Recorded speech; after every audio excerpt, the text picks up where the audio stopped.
كوباية الزبادي عندنا أساسي في السحور في رمضان. قلنا نعمل الزبادي في البيت بما إنه أسعاره بقت غالية.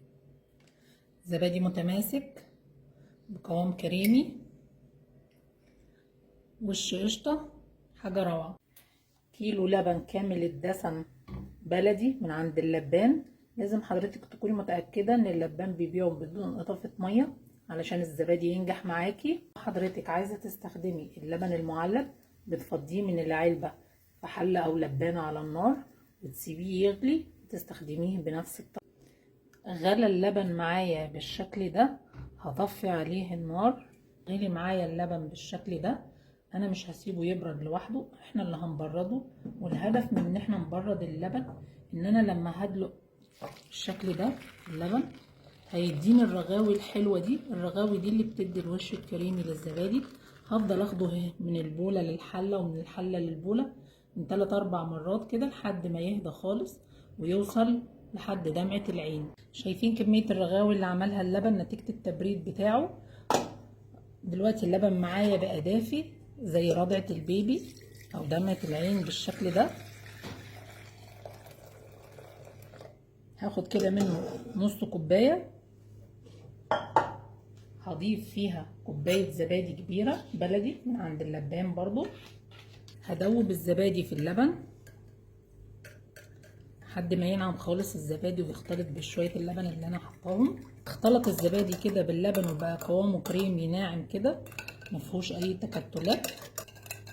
هضيف كوباية الزبادي كلها على اللبن بالشكل ده واقلب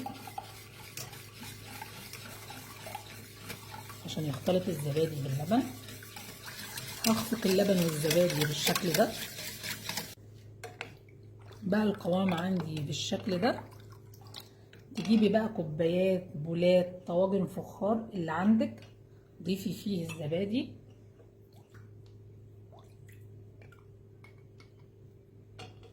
مليت الكوبايات بتاعتي كلها بالشكل ده.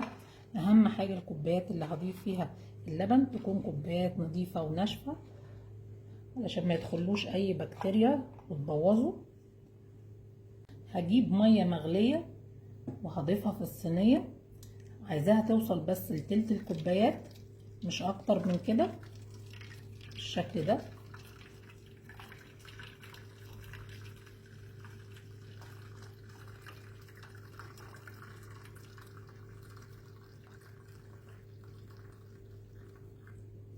بس كده. هجيب بقى فوطة مطبخ نظيفة او بلاستيك راب او اي غطا عندك تغطي بيه الزبادي بالشكل ده، وهكون مدفية الفرن لمدة ربع ساعة وطفيتها. هدخلها هيقعد معايا 6 ساعات او من بالليل للصبح، وبعدين ادخله التلاجة 3 ساعات او 4 ساعات وبعدين اخرجه وبالهنا والشفا. ده شكل الزبادي بعد ما سيبناه من بالليل للصبح في الفرن الدافي بالمية المغلية بالشكل ده، وحطيته بعد كده 4 ساعات في التلاجة. شايفين الزبادي متماسك ازاي؟ شايفين قوامه الكريمي بوش قشطة، طعمه خطير. عملنا الكمية دي كلها بكيلو لبن وعلبة زبادي.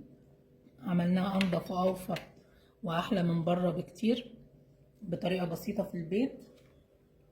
لو حضرتك حابة تزودي الكمية تفضل معاكي اسبوع بحاله من غير ما تغير طعمها ولا لونها، بشرط انك تغطيها في التلاجة